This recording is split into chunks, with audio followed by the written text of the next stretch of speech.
வணக்கம் ஃப்ரெண்ட்ஸ். இல்லம் தேடி கல்வி தன்னார்வலருக்கு தேவையான முக்கியமான சில தகவல்களை இந்த வீடியோவில் நான் ஷேர் பண்ணியிருக்கேன். என்ன அப்படிங்கிறத நம்ம ஒன்றா டீட்டெயில்டாக பார்த்துடலாம். ஃபஸ்ட்டு ஐடிகேட் 2.0 முதல் சேலரி வந்து வாங்க போகிறாங்க. பேங்க் ப்ராசஸ் வந்து போயிட்டுருக்கு. இந்த வீக்குக்குள்ளே தன்னார்வோட வங்கி கணக்குக்கு ஊக்கத்தொகை வரவு வைக்கப்படும் சொல்லியிருக்காங்க. இது 1000 1200 அப்படிங்கிறது கரெக்ட் ஆனால் தான் தெரியும்.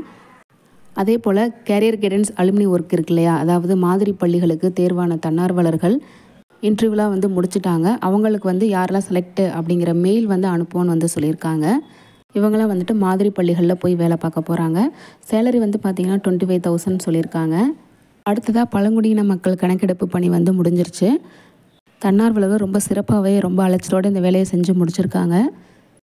அடுத்ததாக லீடு வாலண்டியர் செலெக்ஷன்ஸ் வந்து முடிஞ்சிருச்சு. ஒரு சில மாவட்டங்களில் பார்த்திங்க அப்படின்னா அவங்க வேலையும் வந்து செய்ய ஆரம்பிச்சிட்டாங்க. ஐடிகேட் 2.0 செயல்படுற மையங்களை பார்வையிடுறதுக்கு இவங்க வரப்போகிறாங்க. இவங்களுக்கான சேலரி பார்த்திங்க அப்படின்னா 12,000 சொல்லியிருக்காங்க. மையங்கள் வந்து எப்படி செயல்படுது, தன்னார்வலர்கள் எப்படி அட்டண்டன்ஸ் போடுறாங்க, எல்லாத்தையுமே இவங்க தான் வேலிடேட் பண்ணுவாங்க. அடுத்ததாக ஆகஸ்ட் 31 எல்லா விதமான ஸ்கூல்களுக்கும் எஸ்எம்சி மறுகட்டமைப்பு புதிய உறுப்பினர்கள் வந்து தேர்வு முடிய போகுது.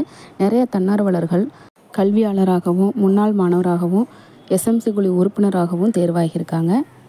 அடுத்ததாக கணிதம் மற்றும் அறிவியலில் டிகிரி முடித்தவங்களுக்கான வேலை வாய்ப்பு இருக்குன்னு வந்து சொல்லியிருந்தாங்க. அதுக்கான அறிவிப்பு கூடிய சீக்கிரமே வந்துடும். கொஞ்சம் லோக்கல் குரூப்பை வந்து வாட்ச் பண்ணிக்கோங்க. எனக்கு ஏதாவது டீட்டெயில்ஸ் தெரிஞ்சாலும் உடனே அப்டேட் பண்ணிடுறேன். தேங்க்யூ.